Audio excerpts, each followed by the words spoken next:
Hey, thanks for coming on this week's podcast. This week, we're going to talk about if you are losing online referrals to competing agents. For those of you that don't know me, my name is Ken French, president of Snoozy Incorporated. Been helping insurance agents since 2009 build websites, optimize social media, and really have a game plan for their online presence. So, what we want to talk about today is more and more people going online, mostly to Facebook groups or going into ChatGPT, and basically saying, hey, does anybody know someone who can help me or my family with Medicare or health insurance or life insurance? And I'm just going to show you a quick example here. What this is a local town group I'm involved in. I have high school kids. They play sports, all that stuff. So I'm in this group. There's about 8,000 people from the town. And anyone can try this right now. If you go into the group you're a member of and you click the little magnifying glass, you can kind of do a search in the group. And I'm just going to put in Medicare help. And what that's going to do is it's going to bring up a past list of people asking for help on this topic. And, if you really take a look at my town group, I mean, it goes on forever and ever and ever and ever. People are constantly asking for help with this. But if you just look at the last one, which was a few weeks ago, you can see that someone comes in here and they basically say, hey, look, I need someone to talk to about Medicare. I'm super confused. This post got 21 comments. And if you look at the comments, basically each person is referring a different Medicare agent, probably about 10 to 15 different agents. I mean, I think a few get, referred a few times. But my point is this is exactly something you should be concerned about because this is happening, basically on a daily basis. And, I always talk to agents who say, well, if I sit down and chat with a potential client, they always work with me. And I totally get that, right? You're a great salesman or you're very friendly and they connect with you. But what I'm trying to say is more and more consumers aren't going to just seek you out and sit down and interview you per se. They're going online, they're asking for help, and they're getting, 3, 4, 5, 10 different potential agents referred to them. So what are these people going to do?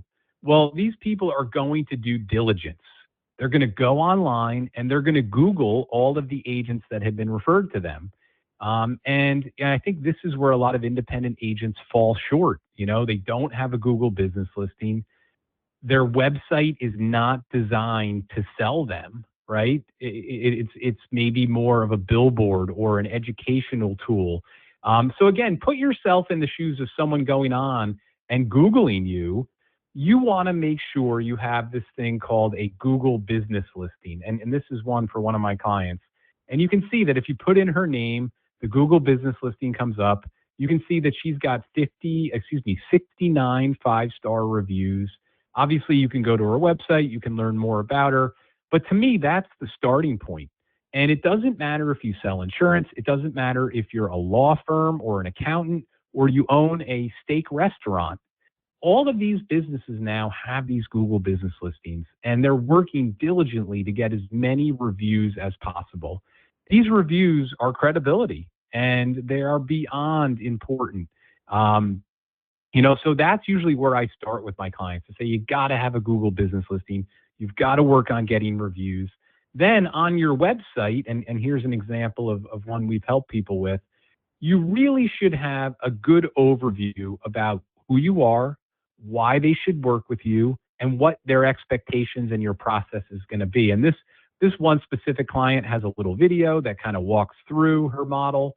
If you keep going down on her site, you can see she paints the picture of what she does, what it's like working with her. She's got reviews from her clients built into the site. Stuff like this is so important. Again, the best thing I suggest is put yourself in the shoes of the consumer who is 65 years old, right? Or whatever. The consumer who's going onto Facebook or going into ChatGPT, and they're asking, who is somebody local who can help me? And if they're getting 3 or 4 agents, how do you stack up? Do you win that battle? I know that sounds silly, but I think there's a lot of truth to that. And I think when you start to think about it like that, you say, oh my gosh, I don't even have a website, or I don't even have a Google business listing. Why would this consumer call me over the agent who has all this stuff? Why would they call me over the agent who has 75-star reviews and looks like they do this every day and they're experts? So to me, that's something to think about as we push forward this year and as we push towards the annual enrollment period in a few months.